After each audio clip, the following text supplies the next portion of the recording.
Well, good morning, and can I welcome everyone to this, the 26th meeting of the Public Audit Committee in 2025. The first item for the committee to consider is whether to take agenda items 3 and 4 this morning in private. Are we all agreed? Yeah, agreed. We are. Thank you. Agenda item number 2 is consideration of the Auditor General's report into the adult disability payment. So I'm very pleased to welcome to the committee this morning the Auditor General, Stephen Boyle. Good morning, Auditor General. And alongside the Auditor General is Richard Robinson, who is a Senior Manager at Audit Scotland, and Erin McGinley, who is a Senior Auditor at Audit Scotland. We've got some questions to put to you on the report, but before we get to those, Auditor General, can I invite you to make a short opening statement? Many thanks, Convener. Good morning to the committee. Convener, I'm presenting my report today on the Scottish Government's approach to delivering adult disability payments. The adult disability payment is now the largest of all benefit in Scotland and replaced what was and remains the UK equivalent of the personal independence payment. Convener, in previous evidence to the committee, I'd highlighted that the Scottish Government has made progress in delivering new and complex social security benefits, but also noted that the scale of activity was expected to increase substantially, and now that we've seen, especially with the rollout of the adult disability payment. Convener, nearly 500,000 people in Scotland now receive the adult disability payment. Early feedback from Social Security Scotland's clients is broadly positive, and governance arrangements supporting the transition have also been well developed. The Scottish Government and its agency has taken a different approach to the delivery of adult disability payment compared to the personal independence payment, and one that's focused on the culture and ethos of dignity, fairness and respect. In particular, the application and subsequent review processes are less onerous on their clients than would have been the equivalent under PIP. Efforts have also been noted to increase the take-up of adult disability benefits compared to other parts of the UK. This approach also leads to increased costs. And for example, a relatively higher proportion of the working age population in Scotland is applying for adult disability payment, and relatively fewer people are leaving what's known as the caseload through change of circumstances or review processes. In 23-24, the spend on adult disability payment was £141 million more than the equivalent funding received. The latest Scottish Fiscal Commission forecasts are that this gap could grow to £770 million by 29-30, which would contribute to a wider funding gap, which is forecast to be £2 billion for devolved social security spending over this period. This, of course, is a significant financial challenge into the medium term. And, Convener, this leads me to my final point. The Scottish Government has not yet set out what would be a detailed strategy for managing the funding gap or for assessing the impact of the adult disability payment and the wider outcomes that this contributes to for disabled people. Performance data remains largely limited and based on general client experiences, which can make it more difficult to evaluate the aspects of the different approaches in Scotland compared to elsewhere in the UK that are the most effective and providing value for money. As ever, my report makes recommendations, and it recommends that the Scottish Government enhances its performance reporting, collects better data on client satisfaction and cost effectiveness, and also that it publishes a disability strategy next year, primarily showing how the adult disability payment is working alongside other measures to support disabled people in Scotland. As ever, Convener, Richard, Erin and myself will do our utmost to answer the committee's questions this morning. Thank you. Thank you very much indeed, and I'm quite sure we will get to the funding gap over the course of the next hour or so. But can I begin with some of the first principles? In Exhibit 1 in the report, you go back and reflect on the founding principles of the social security system as defined by the Social Security Scotland Act 2018. which spoke about social security as being an investment in people, about the dignity of people, about it being a public service, about it being a method of reducing poverty, and so on. So there are these 8 quite substantial, very important underpinning principles. I suppose my opening question is, to what extent do you think these principles have been followed by the government? So I think there's clear examples across the principles of where they have directly contributed to the rollout, the implementation of adult disability payment. So, and I guess that's borne out also by evidence. So the feedback that the government and the agency have received from their clients is largely positive. So I think colleagues can keep me right on the percentage, but around 3/4 of people talk about positive experiences in terms of either the transfer on from PIP to ADP or to being a new applicant. Some of these are harder to measure, though, in terms of the application of principles. Part 3 of the report, for example, talks about the use of data and what comes next. And I think particularly before bringing in colleagues, if they want to develop any of this, convener, the adult disability payment, and as is the same for personal independence payment, these are to support people with the cost of living with a disability. So there is, and that's absolutely clear in terms of the legislation and the intention around this. Having said that, though, what we've not seen is what this means really for, as I mentioned in opening remarks, of a strategy. Are there wider outcomes that could be or are intended to be achieved from this?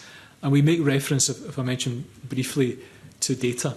That data and analysis needs to be better to make a more rounded assessment as to whether all of the principles and indeed that wider point of success and value for money can be achieved.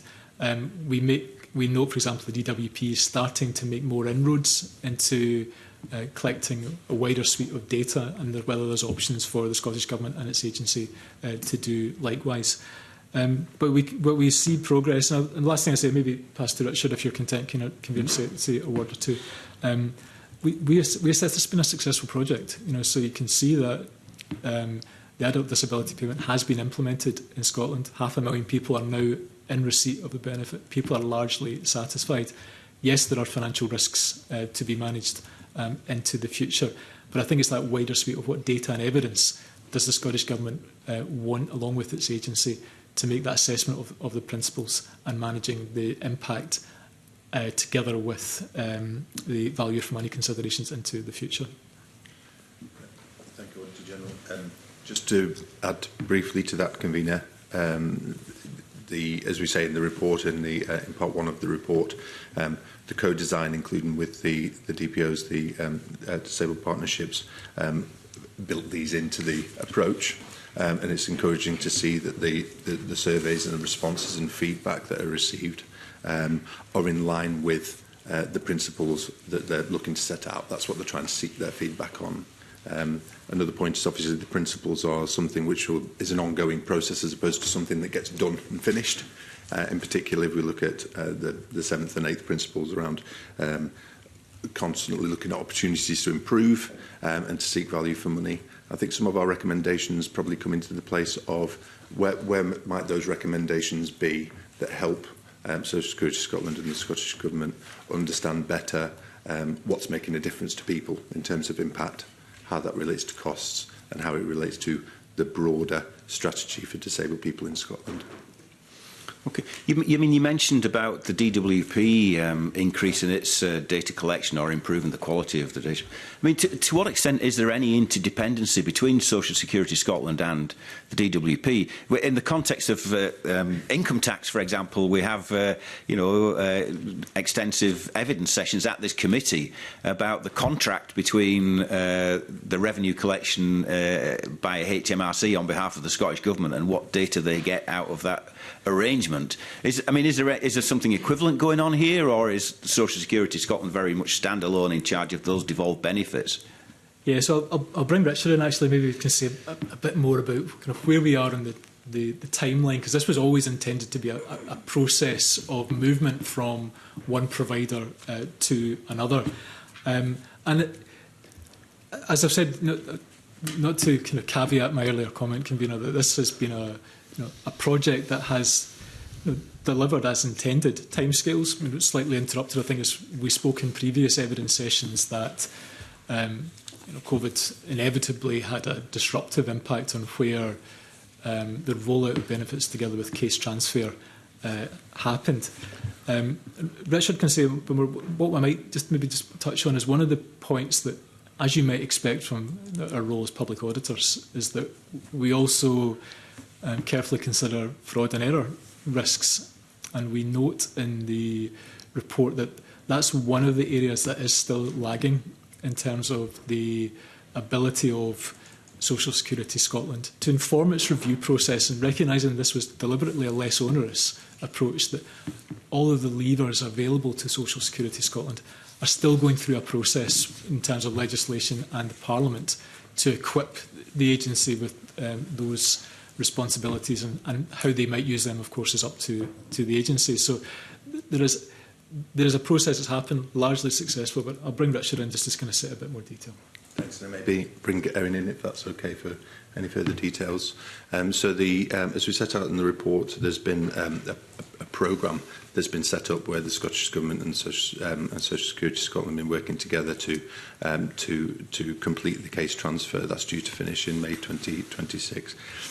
While the eligibility criteria are the same, obviously the process which they follow is different. We highlight some of those differences. It does mean there's difference in statistics, which has made comparisons between how DWP are doing and how Social Security Scotland are doing in certain situations less granular.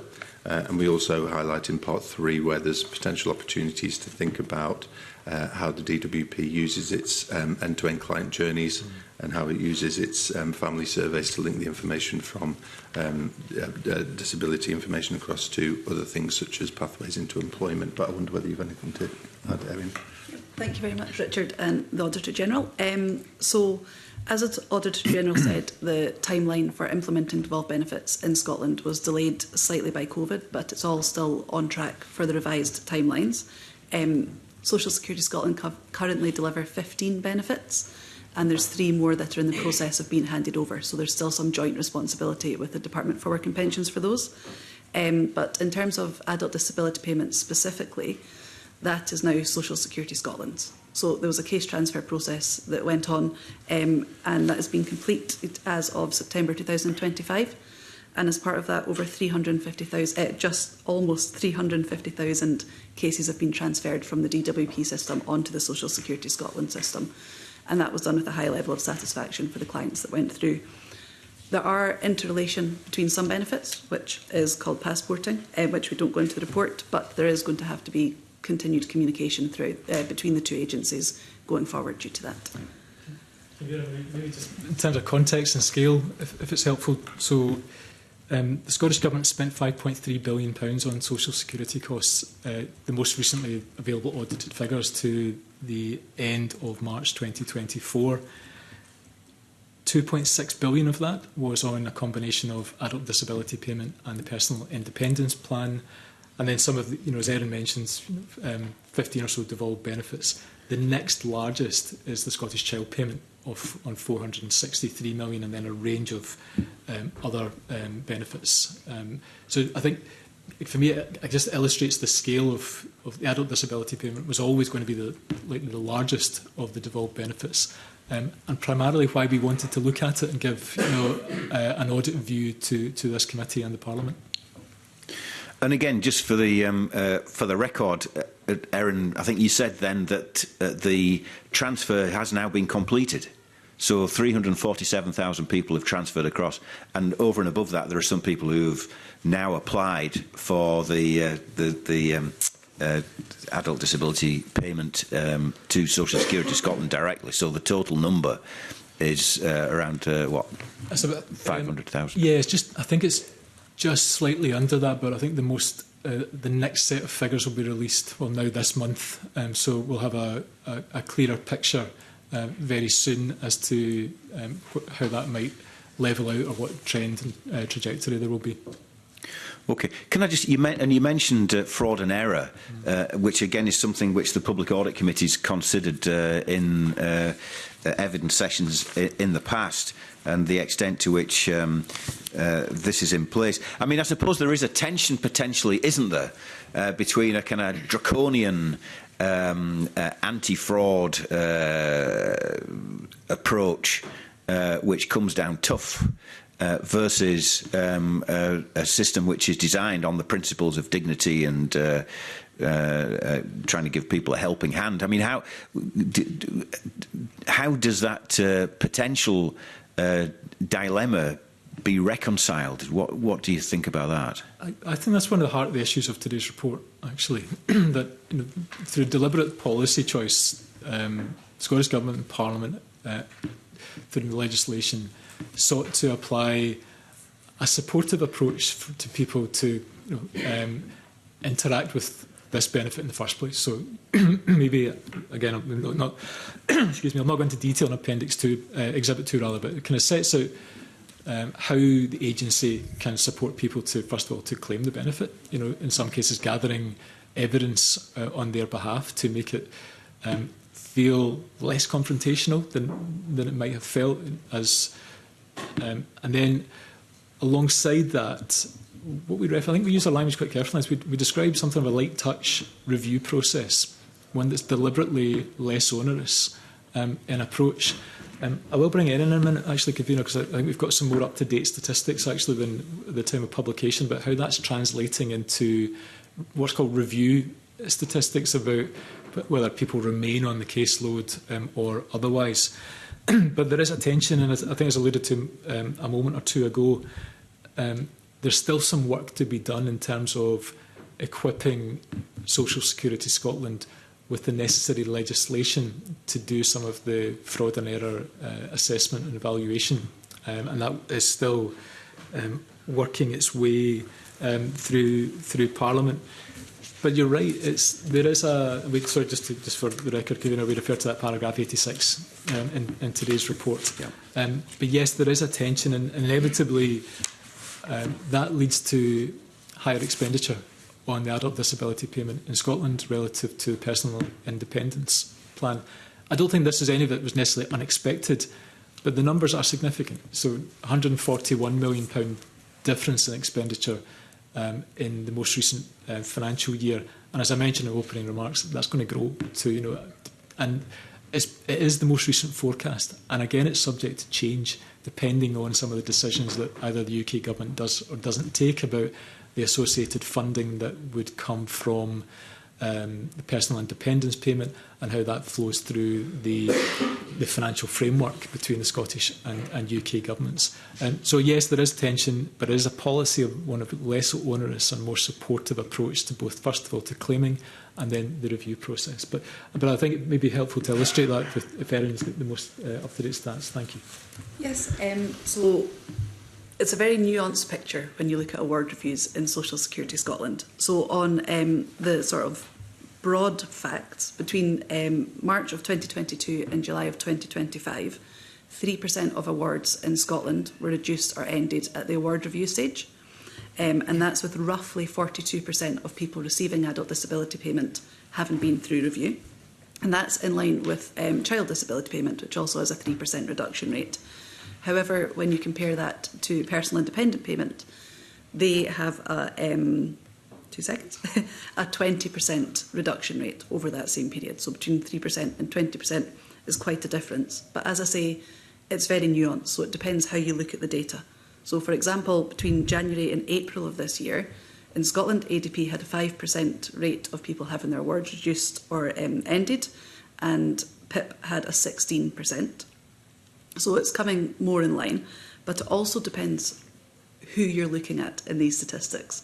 So currently in Scotland, the case transfer applicants are included in these review statistics. And as you can imagine, if someone's been receiving PIP under the DWP system and they're being migrated across to ADP, then you'd expect that that person's successful because they're already receiving the equivalent benefit. So when you look at solely new applicants in Scotland, between January and April, 11% of award reviews resulted in award being decreased or ended, and that's compared to that 20% for PIP. So things are getting, depending on how you look at the data, closer together statistically.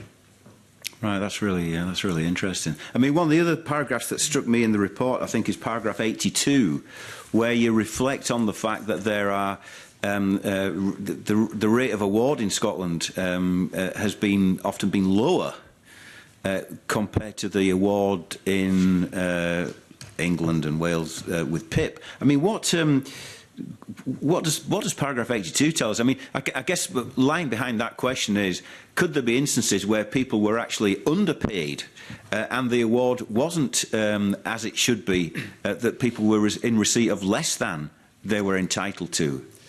I think all would probably be able to answer is potentially, Convener. I think it's an important question for the Scottish Government and Social Security Scotland, that at the risk of stating the obvious, that a review needn't always be about reducing somebody's benefit or depriving them from it. It might be it's not a case assessment that says actually your circumstances have changed, you're entitled to more. So I think, again, about the recommendation and the better use of data, to really look at how the differences in process between the DWP and Social Security Scotland are making a difference, which bits of those processes are working well, which bits are delivering value for money. But I do think that's a potential. Again, I'll pause if colleagues want to say any more on that. Richard, thank you. Thank you, Auditor General. I think also relevant to the question is the paragraphs above 80 and 81, because I think part of it is about understanding the reasons for the difference, and to what extent is that because of the different approach that's in place in Scotland, and to what extent is it because there's a different demographic in Scotland. So currently that's less clear, and we're asking for more clarity and information about how they understand this is just the nature of the population of Scotland being different versus particular efforts that are being made to encourage people who wouldn't normally apply to apply. That may mean that that you have so in Scotland there's a higher number of people who've applied. But there's relatively more of those that are being awarded a lower rather than a higher rate. So I think this is about what the Social Security Scotland and the Scottish Government can do to get under the statistic, to understand if that's telling them that people are being awarded the lower amounts legitimately, to what extent this is demographics, and to what extent this is a result of the success of getting the message out there about eligibility for ADP to people who may not otherwise claim. Yeah, I think, and the statistics are quite important around this. You know, in terms of working age population in Scotland, around 8% of working age population is now in receipt of adult disability payment, compared to just over 5% in England and Wales. And as Richard quite rightly says, some of that could be just down to demographics, you know, in terms of eligibility. It's also the case that Social Security Scotland and the government have been very proactive, you know, so really engaged with disabled people's organisations and arguably successful in promoting awareness and understanding of this benefit, together with, as we've touched on, a supportive application process, a lighter touch review process as well, Convener. But the differences matter, they're important, and the costs and understanding why and what bits are working well relative to others feels like a really important next step. Thank you very much. I'm going to move us on now and invite Colin Beattie to put some questions to you. Colin. Thank you. Auditor General, I'm going to continue on this deficit, projected deficit. It's a deficit at the moment is 141 million. It's forecast to rise to 770 million by 29-30. In your opening remarks, I think you said it could grow to 770 million. So the forecast itself must be based on some existing factors that could be varied, either by external influence or by the decisions of the Scottish Government. Could you maybe run through that a little bit more about what these factors are that are driving that increase and what, in the face of it, could be done to mitigate that?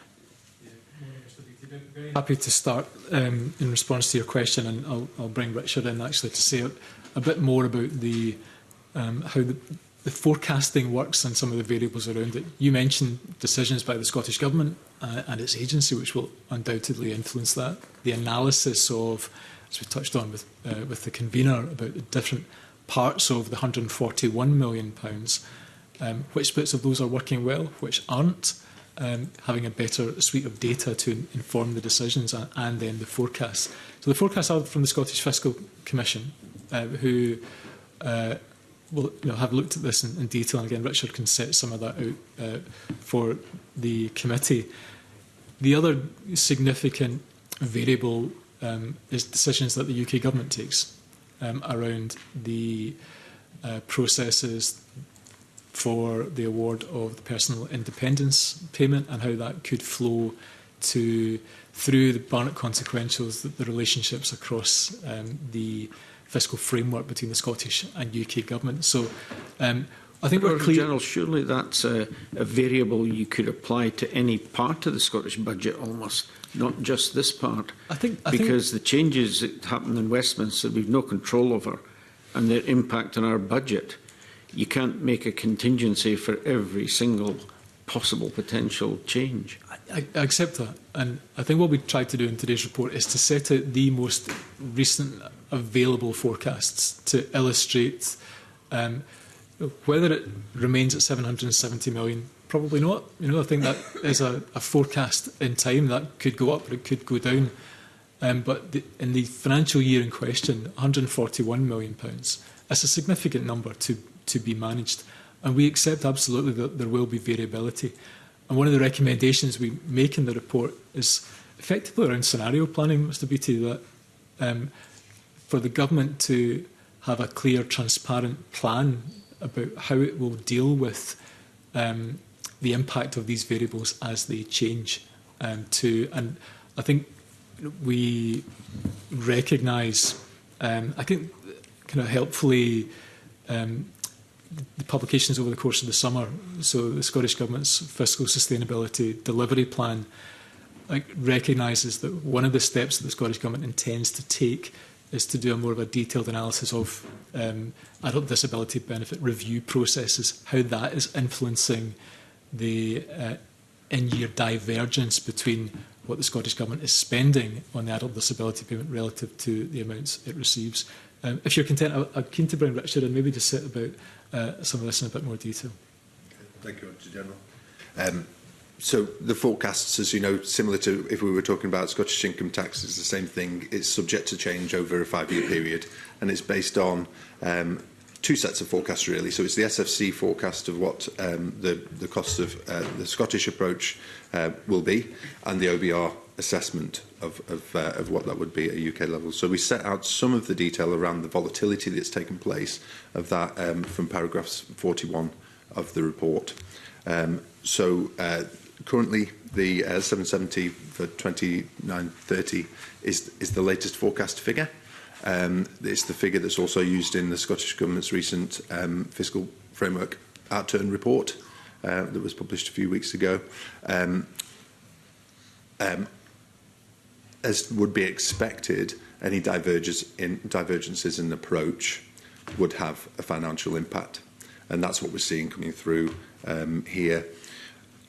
The point the Auditor General makes around that, the planning and scenario of how you will deal with these divergences, and this is similar to what we've talked about in terms of taxes and the overall budget in the past, is very important. There could be changes to that figure in terms of the UK government approach over the course of the next year or two that would reduce that gap.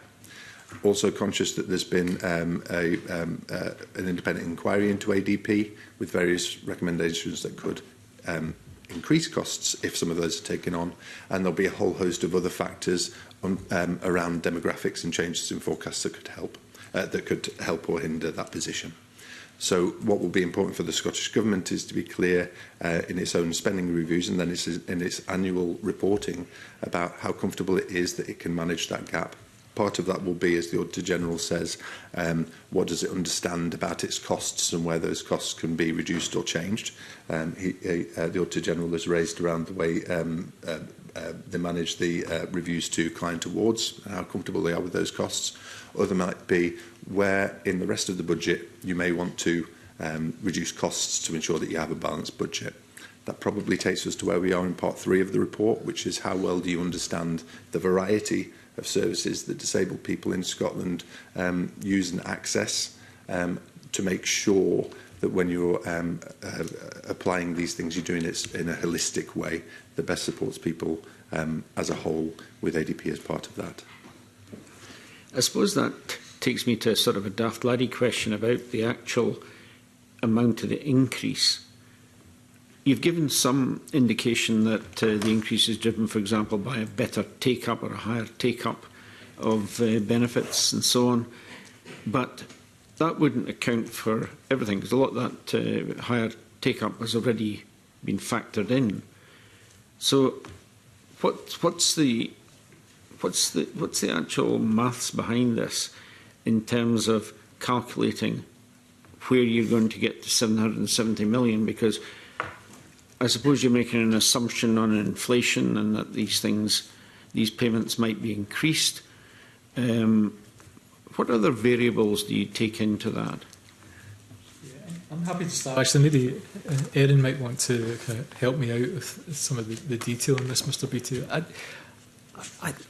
All of these variables are contributing to the in-year divergence of £141 million. So I hope if I said, if I haven't, I'll happily repeat it. The amounts are largely the same. So, they are the same.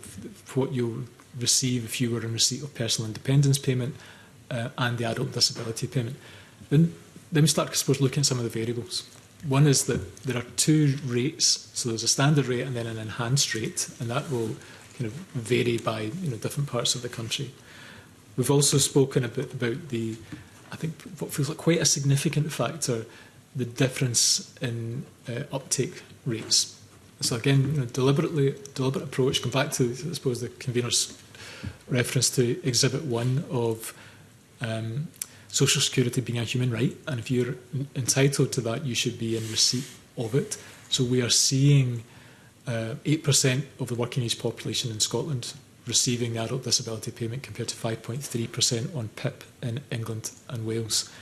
So uptake will of course be influenced by the application process, that the agency is playing a supportive role to people to receive the benefit. And I think the other factor is absolutely around, and then what happens to people once they're in receipt, the review process of quite a significant divergence in numbers, notwithstanding the case transfer issues of people, whether they're subject to review, that circumstances change, that they're getting too high or too low an amount of benefit will be influencing it. And then that last, really the end point of fraud and error considerations about how well embedded those approaches are, where it's clear that people aren't due to be receiving the benefit and that they are. So I think these are the multiple variables that absolutely Scottish Fiscal Commission will consider amongst others, but also for the agency themselves and the Scottish Government to be thinking about what that means for them to manage the overall success of the implementation and longer term sustainability of it too. But I invite Erin if there's anything she wants to add. Thank you very much. Auditor General. So as was alluded to in the question, how much of this is better take-up in the Scottish Government intentionally co-designing this approach focused on fairness, dignity and respect, social security being a human right, and we want citizens of Scotland who are eligible for the benefit to get the benefit. So as the Auditor General said, 8% of the Scottish working age population receiving PIP. That's actually the percentage of people who are applying for PIP in Scotland. When you look at the number of people applying for ADP, when you look at in 2021, so before ADP was established in Scotland, before everyone was brought across, 8% of Scots of the working age population got PIP through the English system. And in January 2025, it's 13.6% of the Scots working age population that are getting ADP. So there's a significant difference there. And As we've talked about before, demographics could play a part of this. So if you look at Exhibit 11 in the report, you see that the rate of Scots identifying as having a long-term illness or conditions raised from 18.7% in 2011 to 21.4%. So that's also playing a role. However, as Auditor General alluded to, there's also these intentional choices made by the Scottish Government and its co-design partners in this system. So the system is designed to be less onerous, it has more varied ways of applying compared to the personal independent payment system down south. So you can apply online, you can apply over the phone. There's local delivery partners who will assist you in making your application, so can come to your house and help you get through that application, provide advice. And Social Security Scotland will gather supporting information for the client if they want them to. So we'll go and get doctor's notes, etc. to help support their application. And although this doesn't impact on the 770, having that accessible system and encouraging people to apply does help, contribute to the funding gap. Can I assume that at this point there's no indication of the Scottish Government's plans as to how they're going to deal with that potential gap? I think that's one of our fundamental recommendations in today's report, that a clear plan for how the forecast funding gap will be managed feels like a very important next step. And of course, notwithstanding what we've spoken about the application and the review process, this is a benefit to support people with the cost of managing a disability.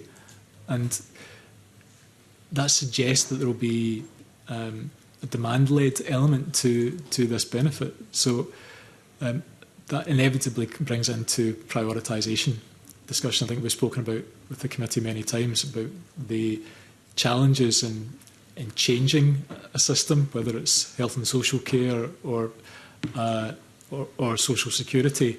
Once the processes are embedded, it can take many years. So this is a relatively new benefit. It's a relatively new set of circumstances that the Scottish Government agency finds itself.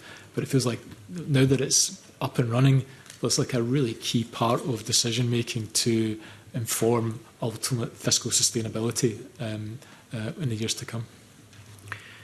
Have you formed any view on whether the different approach by the Scottish Government represents value for money, given the potential impact on public services? So I think we'd have to say no, not yet, because we didn't actually set out to do that with this audit, because in many respects it's in its infancy of a new approach. So to take a view as to how well it had been implemented, form an assessment of, as we would do in terms of governance arrangements, transfer, and then to look to how those differences are playing out, and then to the future. That needs to happen, though, and that will be a key step, not just for us as public auditors, but also for ministers, the agency too.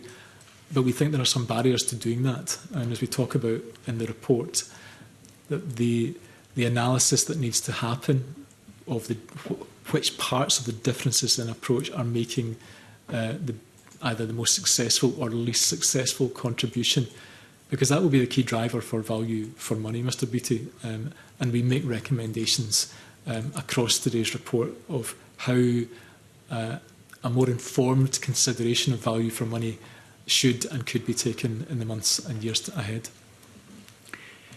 You mentioned before about UK PIP changes and the potential impact on the Scottish budget relating to that. You also said there's no clear Scottish Government strategy for responding to that. Do you have any information at all on how the Scottish Government intends to protect Scottish finances against reforms to UK policy? Probably not a great deal more than, I think, as we touch on in the report, that we think this is challenging. I would absolutely accept that. So it's scenario planning about the impact of what potential changes could be, and these could be significantly material, sums of money that the forecast could have. And I think we probably saw that over the course of the summer, with UK government setting out its intentions to change the arrangements for personal independence payment, and how that might flow through to Barnett consequentials for the adult disability payment. And as I mentioned, it's inevitable that a scenario might not be available for the one that then unfolds in actual changes, but it gives a stronger starting point for making the informed decisions that might need to be taken through the Scottish budget. And we hope it's helpful, Mr Beattie, because I think we're all keen to see avoided is some of the budgetary interventions that the Scottish Government has had to make in recent years towards the end of the autumn, in order to deliver financial balance, as the Scottish Government has to do with the fiscal framework that it operates to.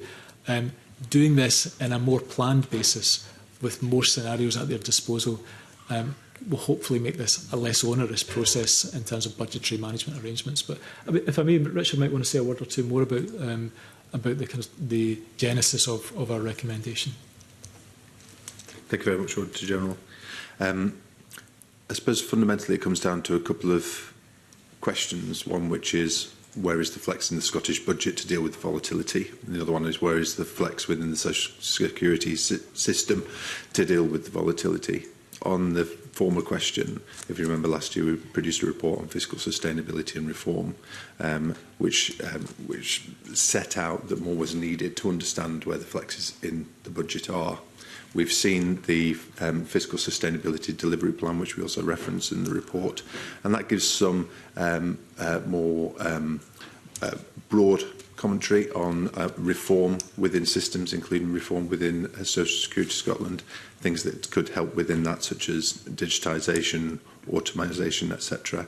But the extent to which they understand the flex of the costs could be improved. One of the things that we talk about in the report is about the extent to which Social Security Scotland understands the costs associated with the different approach that it takes. Some of that is to do with what the SFC forecasts. So what's the impact of a higher take-up over the medium term? What's the impact of less people exiting the system? Some of that is their understanding of what difference those practical steps take in terms of how they support someone with their application. How much does that cost? How much does it cost to have some of the additional processes in that we set out in Exhibit 10 of the report? A better understanding of the impact of each of these stages, as well as the costs attached, will help them to understand, help the Scottish Government and Social Security Scotland to understand to what extent they could flex their approach alongside other measures in the budget. Just to ask a slightly different angle to this, your report highlighted that the forecasts for the funding gap only cover direct expenditure and don't include implementation and operational costs. Now, you highlighted the implementation costs, and this is, if I recall correctly, an accumulated figure of an estimated 715 million up to 2025-26, and operational spending in 23-24 exceeded block grant funding by 275 million. That's a big gap. And how sustainable is that for the Scottish Government to continue to fund that? So I think certainly we note from paragraph 46 of the report onwards that the implementation and now running costs of Social Security Scotland are far higher than were originally intended, and indeed considerably more. You mentioned the £715 million estimate, considerably more than the 308 million that was included in the 2017 financial memorandum that was considered alongside the proposed legislation. We covered some of this, the factors behind why it was different in some of our previous reporting on Social Security Scotland. I think the nature of some of the implementation costs being one-off, underestimated in terms of the complexity too. But also, just really to address a couple of your other points, it is higher than the block grant adjustment, but I think that was always the expectation, that it would be higher. And these were, again, clear, deliberate policy choices. And I think it goes right back to the heart of the culture and ethos choices that were made in the original legislation to deliver a more person-centred kindness, dignity and respect approach. That requires different people at different stages. And some of those will be choices around the experience that Social Security Scotland's clients get. So there's a continuity of approach of service from a person will see through perhaps more end-to-end than might have been the equivalent within the DWP. But the sustainability point is important. And so these costs are being met currently. But I think, like all parts of the Scottish public sector, and again, as Richard's referred to already, will be properly or considered as the government set out as part of its public service reform strategy. Just because social security arrangements are new, there's no reason why they should be considered alongside all the other parts of how public services will be delivered into the future, especially with the adoption of digital estate management and so forth, Mr. Beattie. But I think it is clear, and maybe you can see that the totality of spending, we set out Exhibit 5 to the report of what was originally intended and what's been funded. And that is, again, another part of the gap that will have to be managed between the relative funding that was received and what's spent on a day-to-day basis. Thank you. Thank you. Thank you. Graham Simpson's next on my list, but before I go to Graham, I'm going to ask Joe to come in because I think he's got some questions in this area. Basically, look at the 770 million figure. Obviously, I think we've talked about a funding gap, but it's not really a funding gap, is it? It's a gap between the block grant adjustment and what is budgeted for. So as long as the Scottish Government or the Scottish Parliament is budgeting appropriately for this demand-led service, there's not actually a gap as such. It's just a gap in terms of the money, where the money is coming from, because it's not hypothecated that way, is it? So I think we're drawn on the forecast in the Fiscal Commission. So the Fiscal Commission have said that for devolved benefit spending, this will be out to the end of 29-30. This is the difference that will have to be managed. So I think it reflects on how to get there. I suppose the question that we're asking about, because ultimately that will mean choices. If all other things being equal, depending on taxation policy or other parts of public spending, to manage that on a planned basis is really the basis of our judgment and recommendation. And I think it was mentioned to Mr. Beattie, Mr. Fitzpatrick, that to avoid the disruptive impact of interventions mid-year to divert spending from one area to another.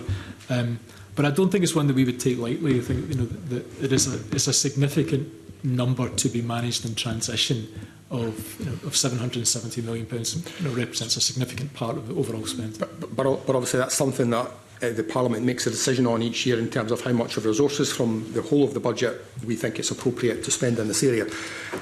And I guess, so that takes me to how you got the 770 million, because I think it's important that we understand the working behind that. When Social Security Scotland was set up here in this Parliament, we obviously had a different ethos, but I think everyone in the Parliament were clear that we wanted this benefit to be, these benefits to be paid to everyone who was entitled to them. And I think and if that figure is £141 million more than the money that's coming through from the Barnett consequential, then that's what this Parliament decided there should be. I guess the question is what assumptions you've made in terms of the 770 million, in terms of what's happening in the rest of the UK.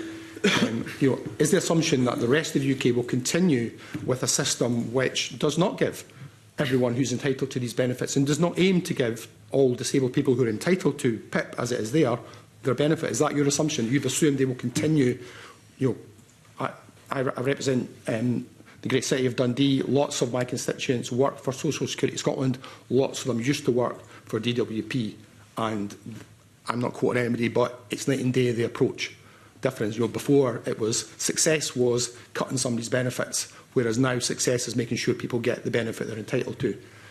So I guess to get to the 770 million, what assumptions did you make about the UK system? So let me try and cover all the points that you make.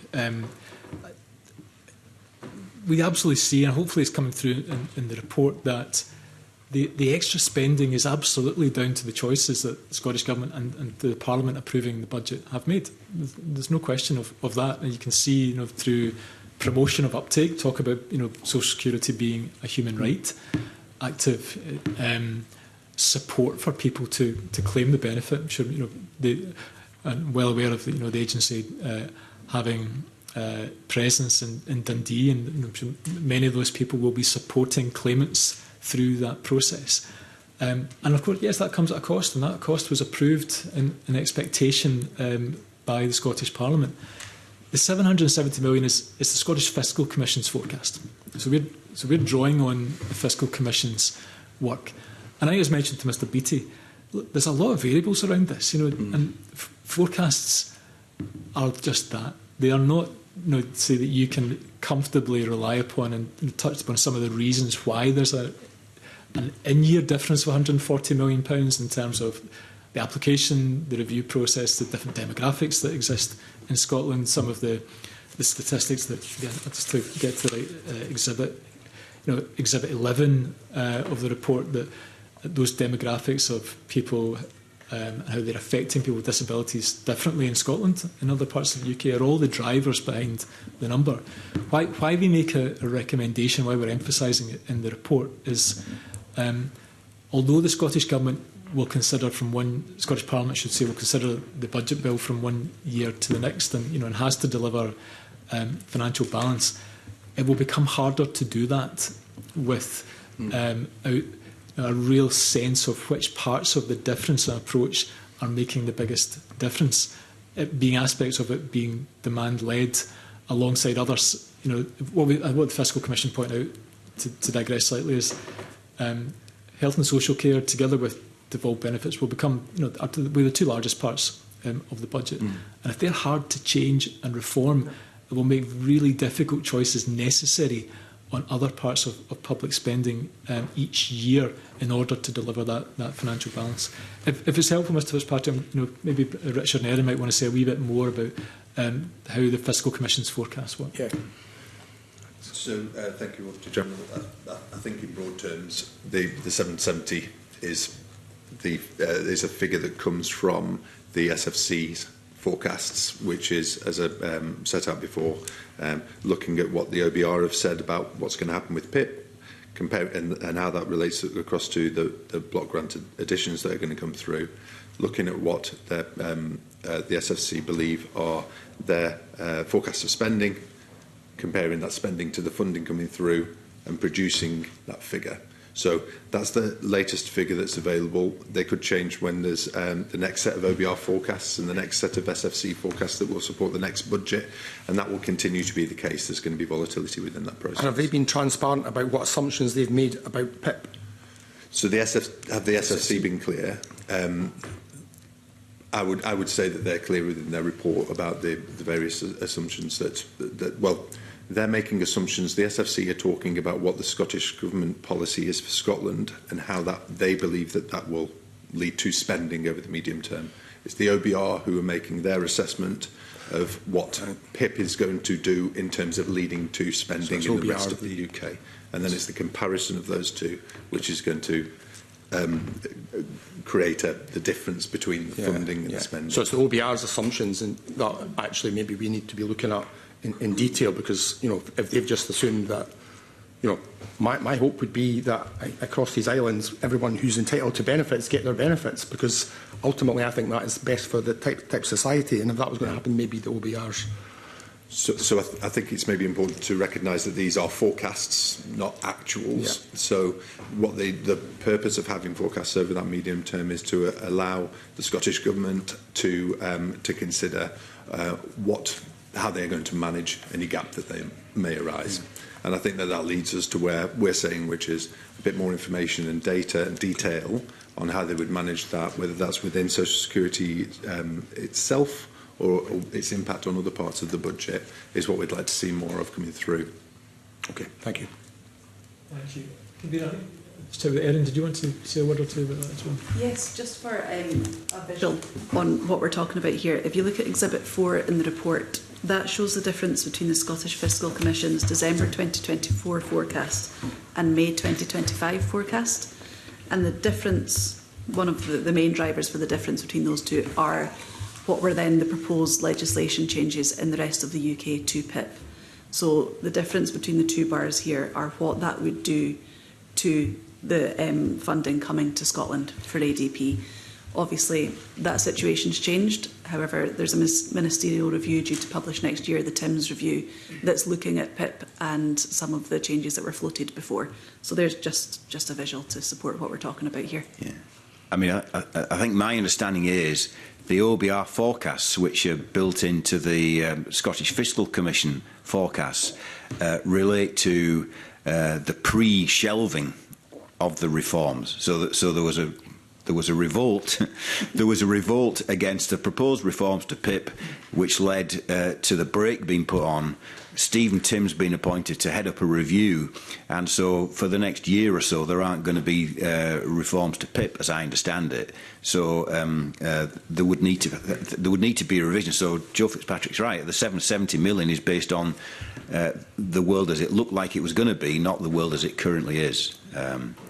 To clarify. Anyway, I'll bring Joe Fitzpatrick back in again a bit later, but before I do that, I'm going to invite Graham Simpson to put some questions to you. Yeah, I just want to pick up on that very interesting line of questioning. So, if there were changes to PIP that, let's say, made it harder to get PIP, would that increase the budget gap that you describe in your report? Broadly a fair reflection, yeah. So and that flows through in terms of the workings of the fiscal framework and block grant adjustments. So essentially, decisions of the UK government would impact on this gap. Absolutely. Right. Okay. That's interesting. Now we've touched on already. I think Erin, you mentioned the difference between the kind of take-up rate, if you like, between England and Wales and Scotland. 5.3% of the working age population in England and Wales get PIP.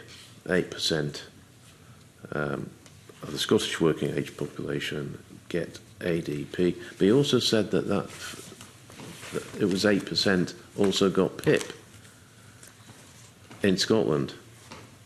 Is that correct? Have I picked you up right there? Yes. So this is another case of the figures being nuanced around this area. So I'm just trying to find my statistics here. But within the report, we include statistics on the number of people who've applied for ADP in Scotland compared to PIP. Yeah. And we also discuss the number of approved applications as a percentage of working age population compared to PIP. So that's the numbers that were discussed before. Sorry, I'm flicking through my notes here. Yeah, so the 8% is the percentage of the Scottish working age population who've applied.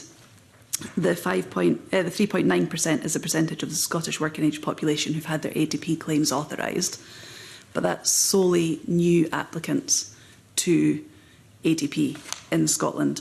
The other figures that I mentioned, which was the 8.5% of the working age population in Scotland received PIP in December 2021 before ADP came across, and now, as a totality, 13.6% of the working age population in Scotland receive ADP. So the difference between the statistics on the approved applications and the numbers receiving ADP in Scotland is because that's everyone who receives it, so whether they've come across from the previous PIP system or not. So it's gone up from 8% to 13.6? 8.5% to 13.6. Yeah. Yeah. Okay. So basically, more people are getting ADP than were getting PIP? Yeah. Right. And do we know why that is? I mean, because your report seems to suggest the Scottish Government doesn't know the drivers of that. So I think some of the factors behind that are clear. So again, as Mr Fitzpatrick mentioned, the Scottish Government has taken a deliberate change of approach than the DWP. You know, so going back right to the legislation, Mr Simpson, of a more supportive, less onerous application process, that's a real driver. You know, so if it's one of encouraging uptake and not, I don't want to misrepresent the DWP's approach, which clearly wasn't part of our audit, but the Social Security Scotland's approach is of helping people through the application process, a lighter touch review process, and even kind of building in, you know, set out some of the Exhibit 2 in the report of aspects of advocacy for people. So even if you're in a review, your benefits don't stop. If you know your review, you've got an appeals process that with a couple of stages too. So these are all, you know, parts of the drivers. But it doesn't detract from your original point, though, that there needs to be that wider assessment of which parts of the difference in approach is making the biggest difference, and that better understanding of the data that will inform what might come in terms of future applications and uptake, and which bits are making the biggest difference. Okay. You touched on the report. You're looking at performance data and client feedback, and you seem to suggest that, well, this is my word, it all seems a little bit woolly. You know, it's not detailed enough. Is that fair? So I think what we'd say, so there is various survey data, and there's no doubt that it matters. It's really important. The agency places a lot of emphasis on the feedback that they get from their clients, the experience that they give people, and you know, that level of qualitative data is absolutely important. And you generally can see that people are satisfied. I think I referenced a figure of about 3/4 or so earlier. I think, as we also say, it's influenced whether you are successful in receipt of a benefit too. So, you know, perhaps that's no surprise in that if you are more likely to get a benefit, you're more likely to be, you know, supportive. There is some divergence also, though, about whether you're a new applicant or whether it's a case transfer too, and Erin might want to say a bit more about that. But I think it's, again, I mentioned earlier on in the session, Mr Simpson, about, of course, it shouldn't stop there. There needs to be a better understanding of how adult disability payment is working. Are there wider connections between, you know, other outcomes that the Scottish Government wants to see?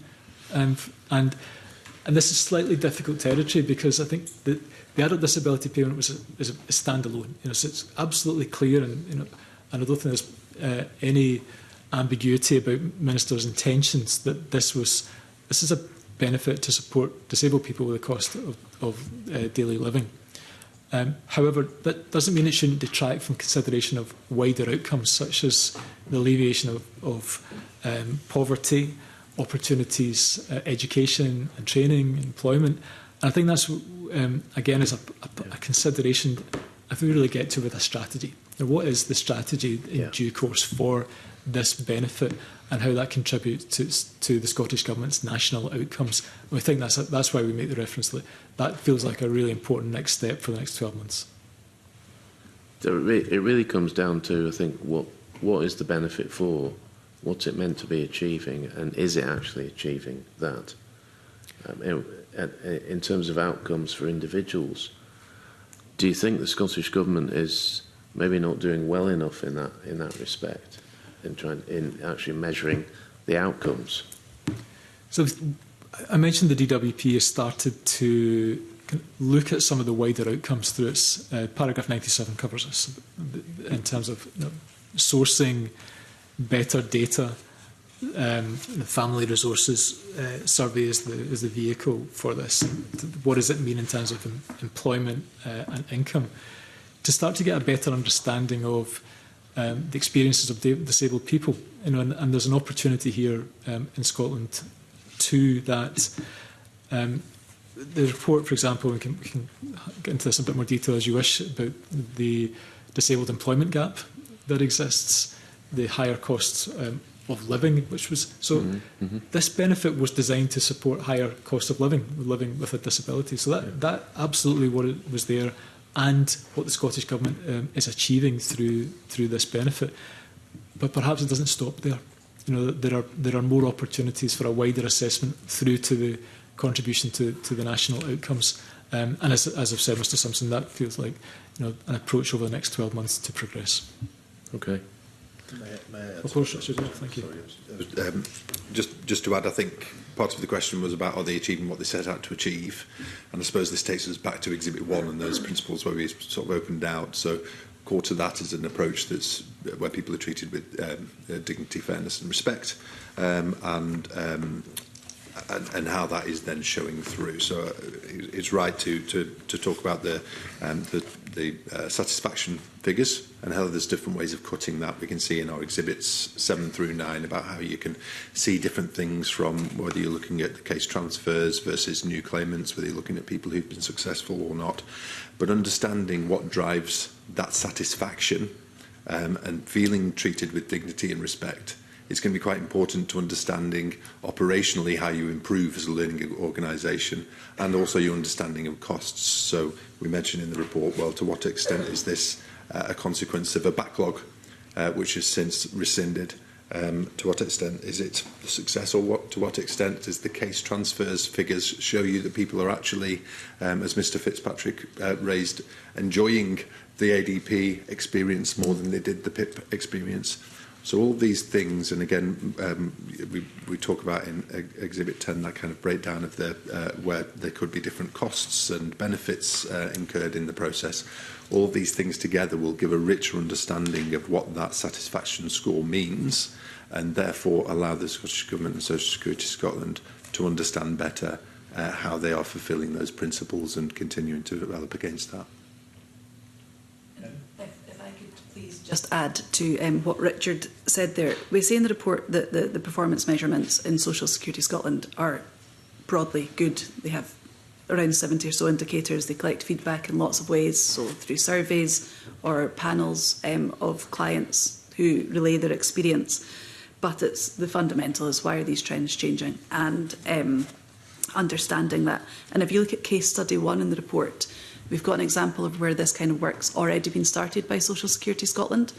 So they carried out an exercise as part of one of the client surveys to ask clients which elements of the approach do they appreciate and make them feel treated with fairness, dignity and respect. That's really positive that they've done this work, but we call in the recommendations for that to go further and break it down by granularity of benefit received and client type, so they can use this to drive continuous improvement. Yeah, okay. I was struck by Exhibit 11.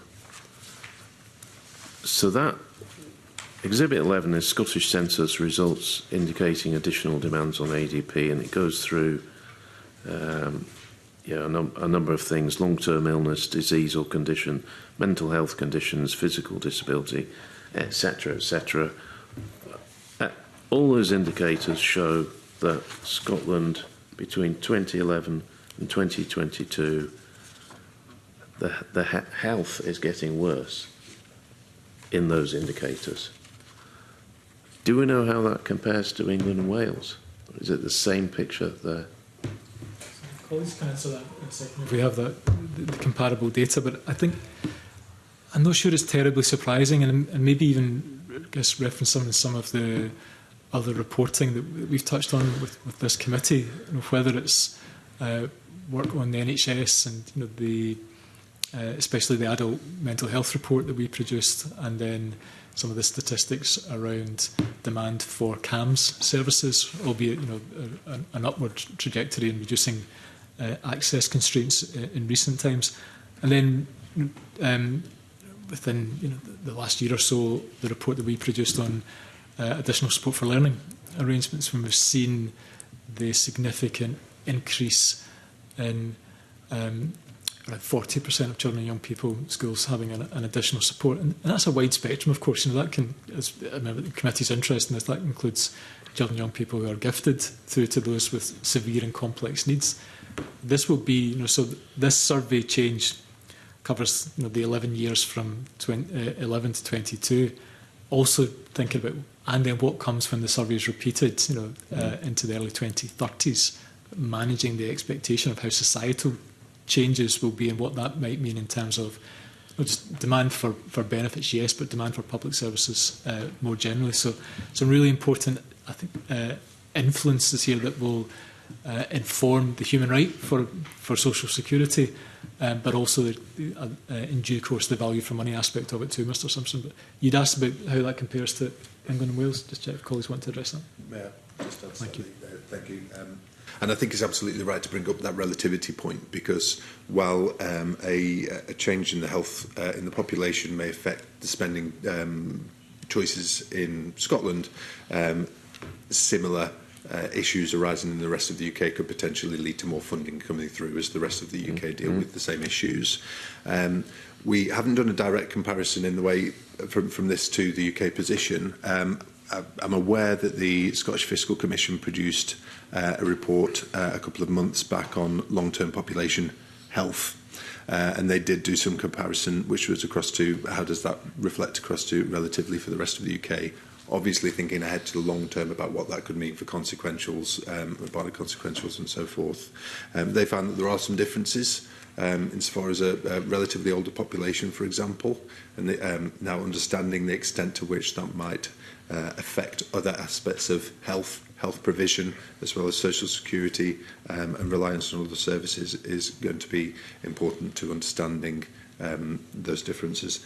I think part of this is just going back to our earlier points, which is about is there a good enough understanding of to what extent the costs are being driven by demographics, and to what extent are they being driven by the different approach in Scotland, which is geared towards finding people who wouldn't normally apply but are eligible, and ensuring that they have that opportunity to apply. I suppose it goes back to my first question. If these trends in Scotland were to continue, I mean, some of the figures actually there, mental health conditions, 2011, 4.4%, 2022 up to 11.3%. That's quite stark. Long-term illness, disease or condition goes up from 18.7% up to 21.4%. Physical disabilities have even got bigger.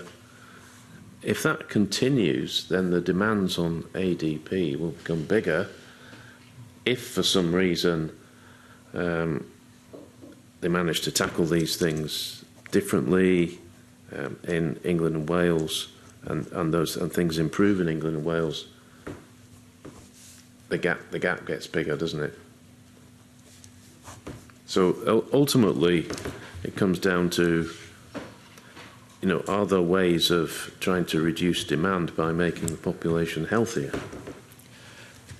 Ultimately, what you're describing is a preventative approach. Yes. So, and clearly that's come through the Scottish Government's strategies over the past 6 months of. Last week you took evidence from the Director General of Health and Social Care, Chief Executive of the NHS, and that is the intention through the service renewal framework, not to have an intervention approach, once people fall ill, but rather to sustain people more healthily through their adult lives. And I think it's so fundamental to the success of society and also the financial implications of not getting it right. Because Richard's point is really important, actually. So the extent to which Scotland mirrors the rest of the UK in terms of whether it's healthy or otherwise will really inform the associated funding. And then if it's better in terms of delivering a preventative approach, that would free up theoretically resources to spend in other areas. So it's a hugely significant element of what will happen in terms of society and funding over the years to come. Okay, I've just got one more question, Convener.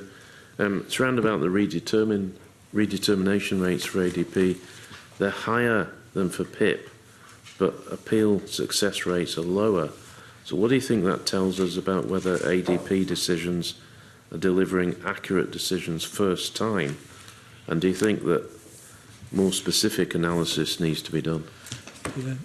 Maybe ask Erin to pick this up, actually, some of the detail and you know, what we can infer from that. Yes, thank you very much, Auditor General. And yes, you're correct that between March 2022 and January 2025, redetermination stats were at 52% for ADP and 22% for PIP. And for appeals for the same time frame, it's 52% for ADP and for the last 5 years, 67% for PIP. One of the things that we call for in the report and in the recommendations is there needs to be a different way of collecting data to understand this getting decisions right the first time, and to be able to understand fully the redeterminations and appeal statistics. The performance framework as it is currently doesn't go far enough, and there's no ability to understand the client's journey through the ADP process. So looking at those pure statistics don't tell you the full picture of the story. The DWP do have the ability to follow the client from start to finish and see how that journey's gone, but currently Social Security Scotland don't. So why is that? Why does DWP have the ability to follow a client's journey and we don't here? What's going on? It's a statistical choice. We are aware that there's a new statistics plan for Social Security Scotland, but aren't sure the details around that. But it's just how information is collected and the differences between the two systems. You mean it's a choice not to follow the client journey? Just how the information is being collected. They've focused on different areas as it stands. I think it represents an opportunity, is how we would describe it, and perhaps chimes with some of the organisational narrative of Social Security Scotland about being a learning organisation. So this would feel like a juncture with which to make an assessment of are they satisfied that this approach is working, or is there an opportunity to do it differently? Yeah. Okay. Thank you. Yeah. I mean, principle number 6 of the 8 principles isn't it, to design the system with the people of Scotland on the basis of evidence. So I think that that takes us back to that first principle, and is something that we've been looking at this morning. And I think probably kind of satisfies me, convening that my earlier answer to you was reasonable, that they've not met all of their principles yet. And some of these you could argue you'll never meet. You'll always want to learn, apply new evidence. But I think in response to Mr Simpson's point, that this feels like a good opportunity. Yeah, good. Right, I'm going to invite Joe Fitzpatrick to put some questions to you. Joe. Thanks very much. You've talked a bit about how ADP might interface with kind of wider outcomes. So that's the area I'm keen to focus on a little bit. And it does seem timely. I think my view is that it's perfectly reasonable for a new organisation to focus on the transfer of recipients to the new system, making sure that it's meeting those aspirations in terms of treating people more humanely, with respect. But it does feel like that section is done, and now we need to look at what more we can do with our new ADP benefit system. So I think it's reasonable to want to see how it can interface with other parts of the system. So in paragraph 88, you've suggested that currently the government's approach to supporting disabled people is fragmented, and that it should be joined up more to the ADP. That you think you've said there's no direct link between the ADP and other services. So I guess my question would be, seeing this as an opportunity, and I think hopefully that's the way government is seeing your report here as an opportunity for the future. What kind of links should be made going forward?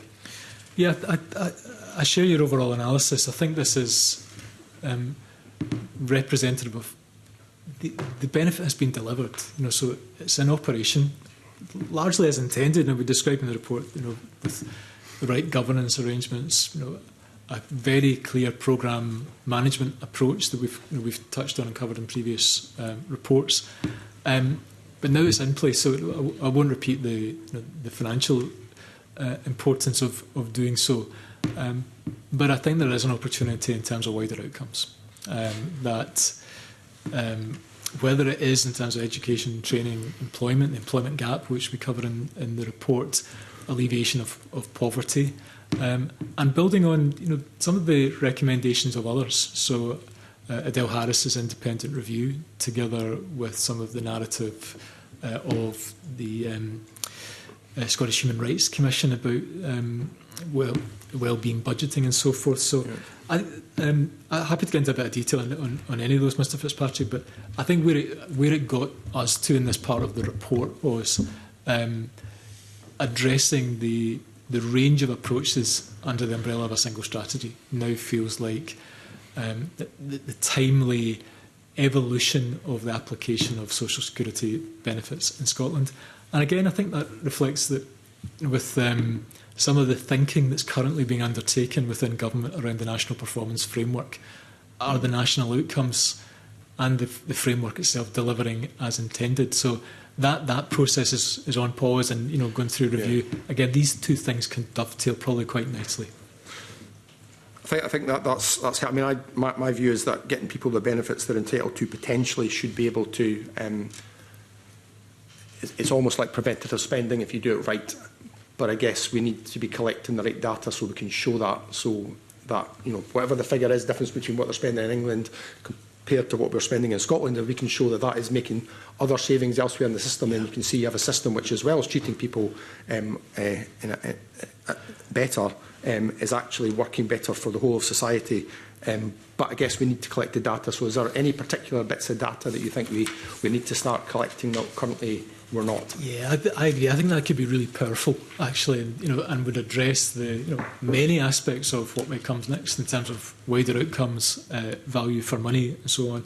I mean, Erin might want to say a bit more about some of the granularity of the approach, but I think Exhibit 10, again in the earlier section of the report, kind of sets out some of the approach around ADP and how that's driving difference in operational cost. Building in some of the data opportunities around that will inform. So which part of that bit is working better? Does that deliver value for money and allow it to build up to a totality of approach? But you might want to cover that in anything else. Yes, thank you very much, Auditor General.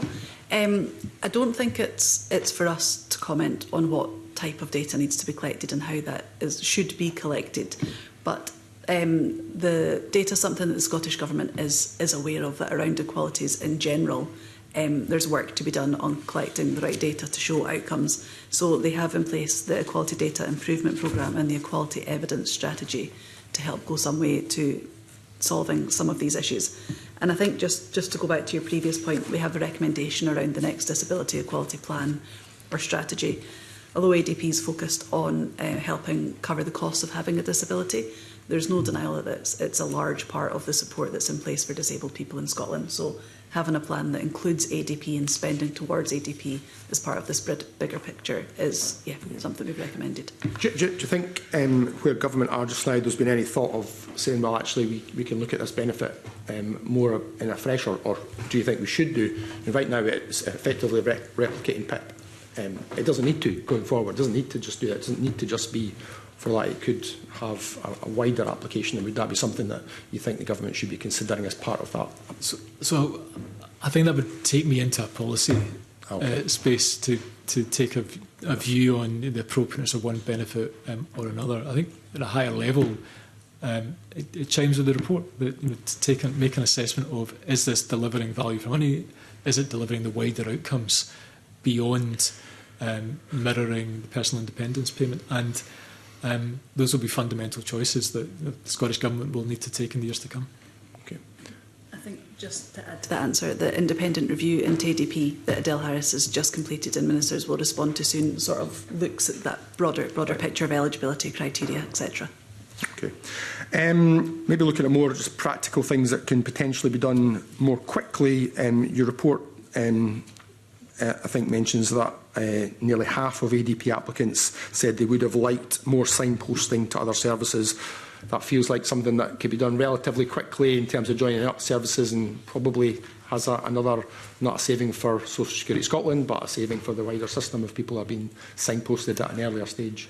Yeah, I agree, and I think it is the system doesn't operate in isolation. So whether it's housing services, health and social care services, although I think it is fair and balanced to reflect that health and social care is a part of the process for how Social Security Scotland operates. But again, probably for the agency to take a view as part of its assessment, are there, well, not necessarily a cost saving, it's making a wider contribution. And I think there's a direct role for government here, given that it has the overarching assessment of how the totality of public services are operating and which bits, which levers are at its disposal to derive the best benefit across the national outcomes.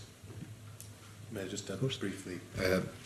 Absolutely. That I think some of this is about how disabled people access all services, given that they're a varied and diverse group of people, and where the opportunities exist to improve that. So how do they feel treated with dignity and respect in one area should be replicated across all the areas, and things are linked. So there's a few examples of where we think things could improve. There's opportunities at paragraphs 97 to 99, as well as better signposting. There's also other opportunities to link better to employment information, to understand those client journeys that Erin was referring to earlier, as well as how improvements can be made to the inclusion of third sector organisations, charities that are often very powerful and very important in areas in relation to disabled support. We also include a case study 2, which shows again the opportunities that exist to be able to model these things better together.